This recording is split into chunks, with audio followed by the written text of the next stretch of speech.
You guys probably noticed what I have right in there, which I have not used or talked about yet. Yeah, as you guys can see, I started using the bottom, not using the rub rail. Some of you guys complain, talk crap about using the rub rail.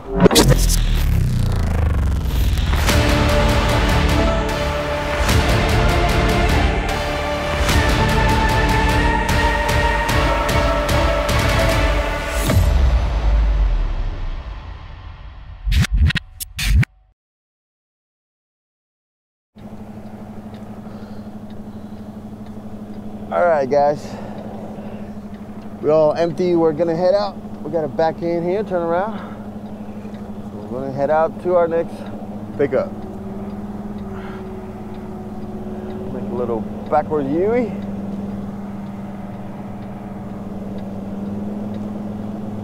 Every chance I get, I practice it. How you practice your backing, especially when you got space.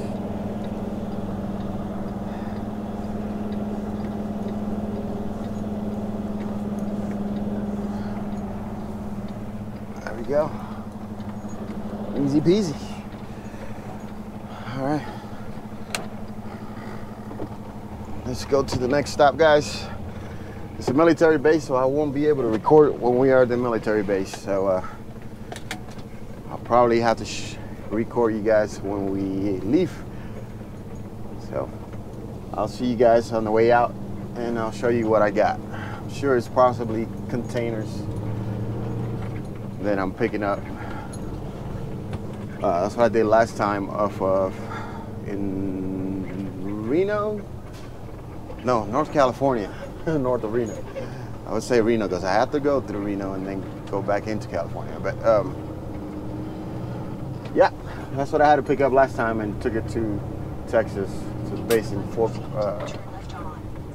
in Texas. So, but we'll see what we get. I'll get back with you once I'm loaded. All right, guys, so we made it here to the base. We actually got turned around because I didn't have directions to get here. And the address on the GPS takes you to gate 4, which is only for employees or military personnel. You got to go to gate 3, and there's no signs on the highway here in Fort Carson, Colorado, to tell you that trucks is the next exit. But guys there, or the lady there, was very nice. She helped me turn around real quick just outside the gate, and we had to do a little loop-de-loop and made it here. So, like I said, I won't be able to record inside. It's a military base, you guys know that. But we are here in line to get in. You're supposed to get background checks done when you don't have a TWIC card, I believe, and mine's in process. Actually, this week I'm going to send in my application and pay for the fee in that. When I go back home, and then I'll go to the office and finish it. There's an office close to the house. So, but you don't need that for most of these. It's not necessary, just clean background and stuff. So they'll do a background check at some point somewhere in here before we get loaded. So not sure how long that's going to take.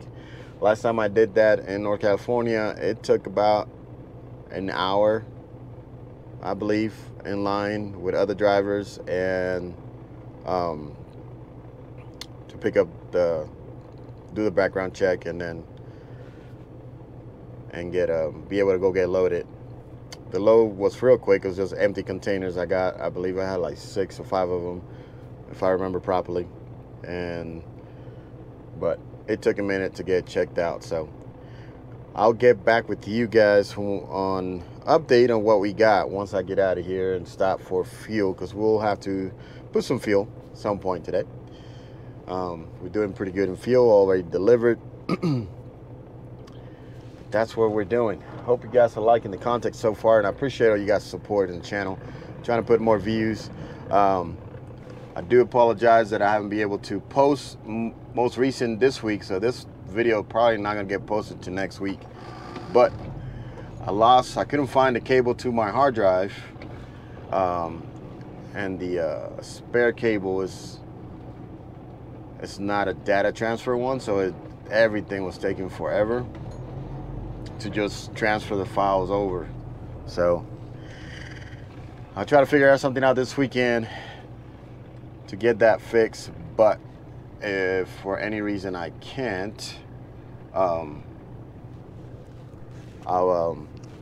have to wait till we get home and edit and post all these videos. So I'll do a live in between. So if I did a live, I explained this already. If you saw that live video, I explained this already. But I hope you guys liking the content. So I'm gonna get in here.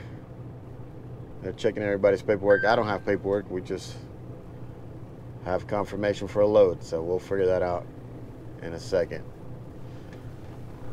So anyway, I'll catch you guys up a little bit because I'm blabbing.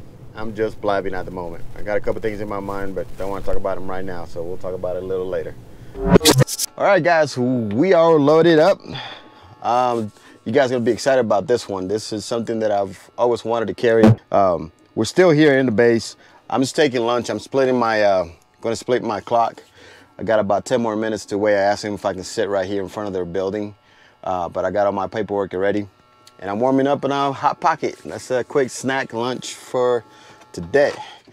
Left this microwave because you can bake. So Hot Pocket, microwave, and then bake it up so the outside's nice and toasty. I'll talk about this microwave on a different video and a couple of things that I have that I think you guys rookie would love to have, or maybe even not rookies that don't have it. We're gonna head to Tucson, Arizona. That's where we load's going, but I'm excited to show you what it is. Very light load, but very easy to secure, no tarp. You guys might have seen this on the road, and probably if you're in flatbed or looking into getting the flatbed, you probably thought yourself, man, I wish it's kind of stuff I like to do. This is why I like open deck, because it's different things all the time, or most of the time, every so often. Like I got my lanes in the East Coast to get up and, you know, stay around home, be able to get home on the weekend. And I know it's going to be a lot of coils, a lot of steel pipe coils, and some PVC pipe that like we just delivered this morning. But when you get out of that area, or a little bit every so often, you get an opportunity to carry different things. And this is one of the things that I did wanted to carry before, and now I had a chance to do it. So just an easy peasy, but I'm excited about it just because it's totally different. So once we get on the road, we're going to stop at the Loves that we actually parked last night and spend the night. That's where we're going to stop to fill it up. We'll do a little mileage check and see how we did from Alabama up here, or at least, yeah, from Alabama up here as far as miles per gallon, because it was a little challenging with wind through Dallas into 287.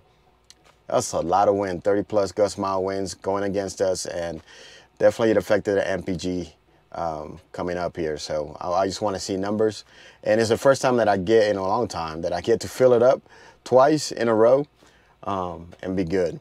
One thing that I did find out, we scaled it here at the military load empty. I have about half tanks, maybe just a little bit under, but about a half tanks, and I still weigh 32,060 pounds empty with half tanks. Which is a good thing because it's kind of what I estimated. So if I got to pick up 48 pounds of lumber or anything like that, I need to be about half tank and then work with that. So it's a good thing that if you're getting into trucking, even if you're a company driver, keep that in mind.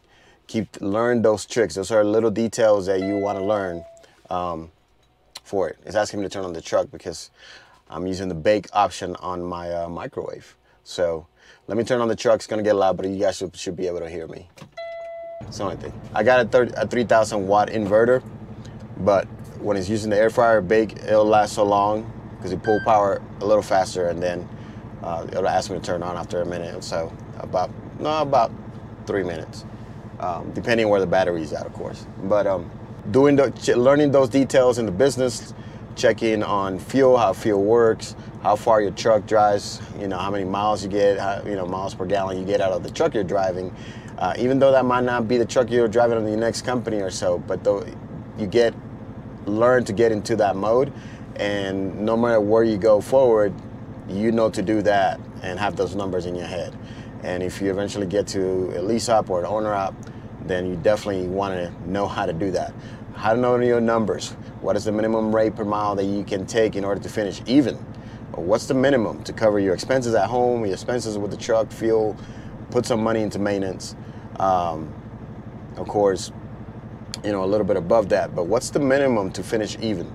Because, you know, if it ever happens and you have to, and there's no other options to get to a better area, whatever, you know what that number is. You know, you may not make a little bit, you know, too much money, but at least you cover your expenses, and maybe, you know, hopefully a little bit more than that. But we're waiting here. So my little tip, one of my tips for the day, well, I'll show you how I secure that. I took a couple of pictures of it, and I'll show you that in the screen. I'll show you a video. You guys will see it. So, but that's what it is. We want to stop at the levels that we were last night, fill up, check the mileage, see how we did, and then we're gonna head out. There is a chance that we can deliver tomorrow. I just called, and they said that if we get there, the last truck, it's 1:30, and they're our cutoff throat. You know, so if you get there after that, or you're still in line or whatever, don't come. So he said, Burler, try to get there in the morning, the best time, or plan accordingly. But definitely try not to get there like at 1 o'clock, because most likely I won't get received. So it is 11:30. We only need about 4 more minutes, so we'll take here before noon, get loaded. I still have 9 hours and 40 minutes on my clock. I'm possibly not going to drive very late, even though it will get me there closer. I'm going to see how far I feel like going, but at least if I can get 500 miles in, 8 hours out, yeah, I can do 500 miles in hours. But if I can get those 500 miles, 400 or 500 miles tomorrow, would be in good shape. Wake up early and get there around noonish. All right, I think our food is, but that's what we're doing, guys. So we'll get on the road. I'll catch you guys up and put some fuel, and I'll show you what we got.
But anyway, while we were waiting on fuel, I did remember we had a subscriber called Mr. Dylan Lynch, one of the subscribers to the channel. He asked to talk about how we fuel here with Tennessee Steel Haulers, or how our fuel works, and surcharge.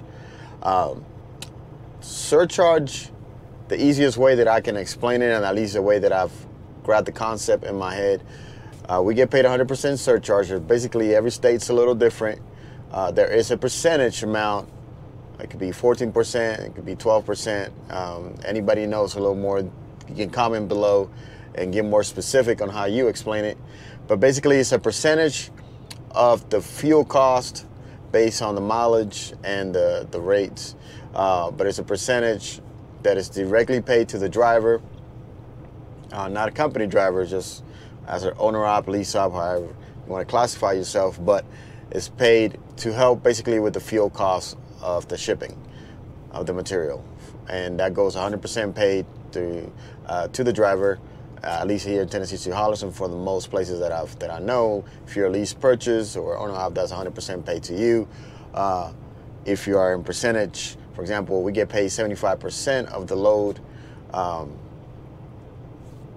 and then plus 100% fuel surcharge, tarping, any fees for extra tarping or stops and things like that on top of that as well. So that's what fuel surcharge works. But the way we fuel, I know I believe Dylan is already a driver, if I'm not mistaken, or working towards it.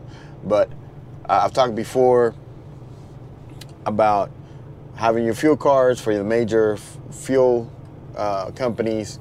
You get your points. We get a discount. Every company, if you're leased onto a company or with an owner op or with a lease purchase, usually the company has a discount card or a discount fuel card that gives you discounts at different fuel stations. So you definitely want to do that. We have I'll probably show later a little video, maybe later tonight when we stop. We're moving forward, but we have an EFS card with Tennessee Steel Haulers. So the company, we get a pretty big discount.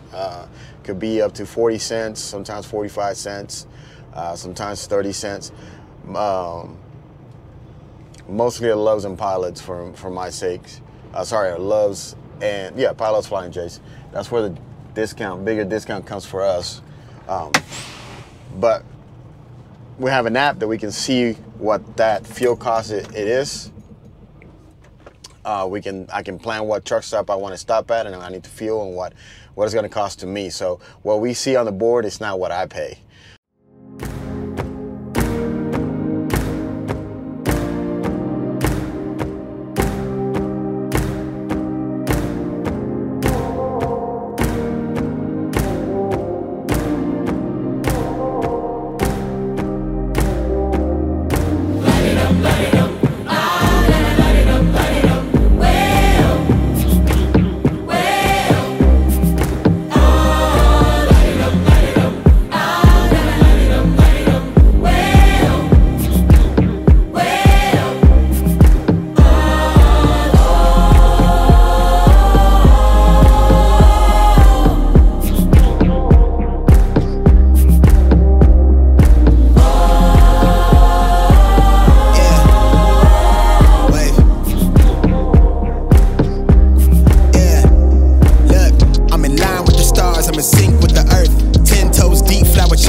Good evening. How's it going, guys? So we made it to where I wanted to be. We picked up. Just want to show you the load. I know you got a little sneak peek on the side little camera there in this video. We made it down to the Loves past Albuquerque. I still have some hours to drive. I still have some hours, probably 3.5 hours that I could drive, but there's really nothing in between other than a couple of rest stops that are just like 30, 60 miles down, so be another hour. It doesn't make a difference, too much of a difference for me tomorrow. Let's park here, take a shower, safe spot, leave early tomorrow, and we're gonna make this delivery. But real quick, I gotta go use the Johns.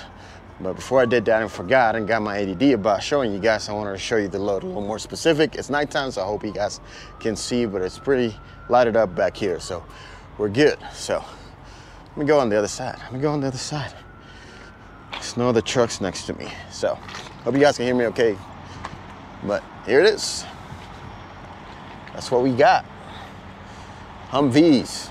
Old Humvees, actually. They're not new ones. They're old ones. Not sure what they're going to do with them. We're going to ask tomorrow when we deliver.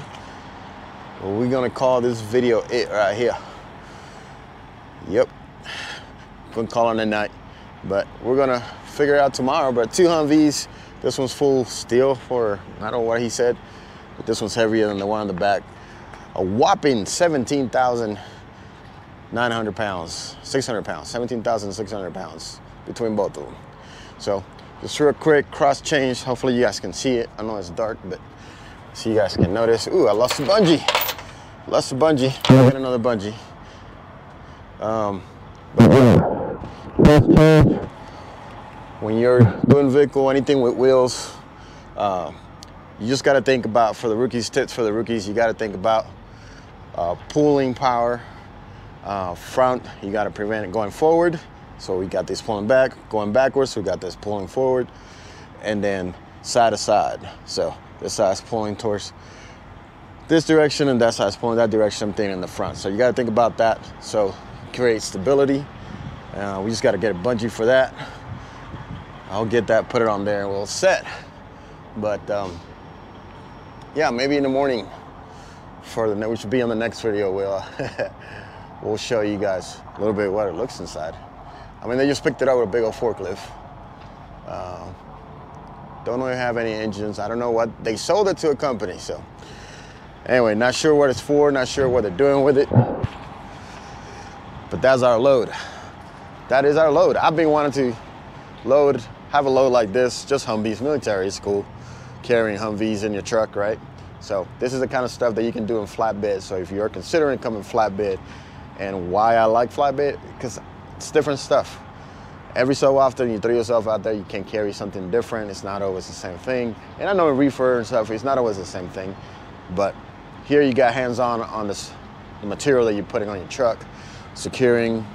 I took my time, and it only took me 20 minutes to secure it, 20, 30 minutes to secure at most. And I took my time. So if I would have been rushing or trying to hurry up, I would have done it just a little bit faster than that. But they didn't sweat, they did nothing. They didn't even break a sweat at all securing this. So easy peasy, nice little run. Just to get out of Colorado Springs down to Tucson, and see what reload we get after that, because I don't have one yet. We'll call in the morning once I make sure that I can get rid of this. All right, so that's it for the video. We're gonna call it night.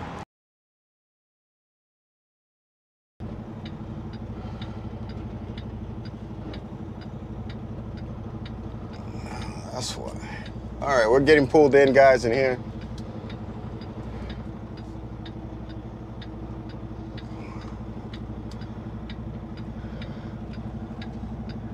It's gonna be a minute, a little bit of a wait. It's one entrance, one exit.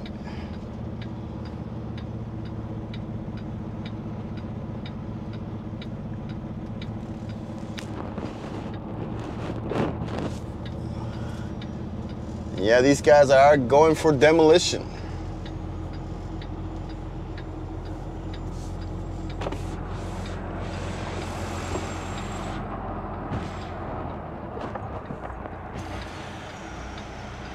He's gonna go first, get weighted and scaled in. And then I'll scale it in. All right, follow this guy.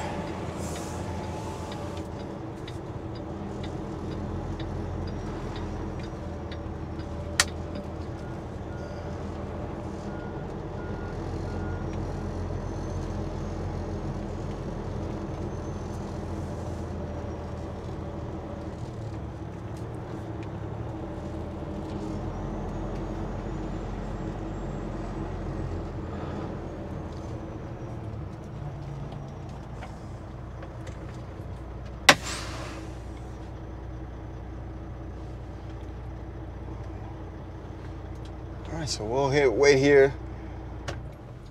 We'll have to go to that scale if you see it right there to the left where he's going in. We gotta go. He's been here before, so he told me a little before you gotta go to the scale, and then they don't strap on the other side. they take him off, flip around, come back on the scale before you leave. So, all right, so he's coming out. If you can see him right there on your left. We got our instructions to go in. Lady gonna tell us when to get off the scale, pull forward to where we're gonna unload. Flip around, do it again. That's it.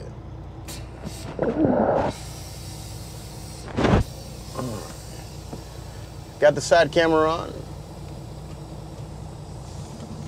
I hope you guys enjoy that view. We're gonna be going slow through here, because I don't want to start my clock. Even though it might not matter. Take a little wide here, make sure our trailer goes around all this stuff.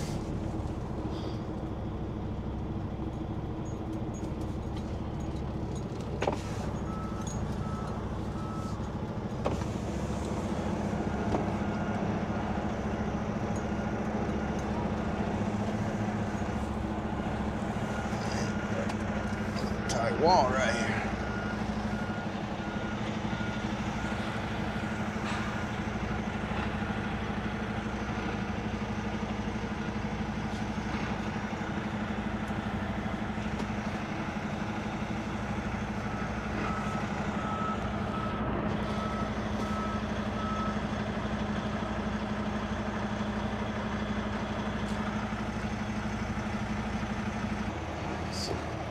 One guy's honking at me, the other one's giving me directions in front.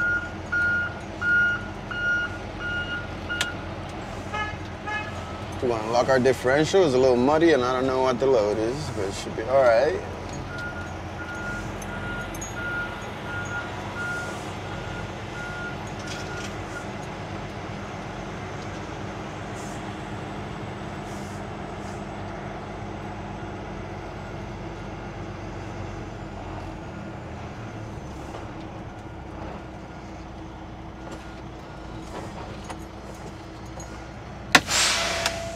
All right, let's go get unloaded.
but they ain't crap here in Tucson, Arizona. They ain't crap in Phoenix. Long story short, this side of the country sucks. Oh man,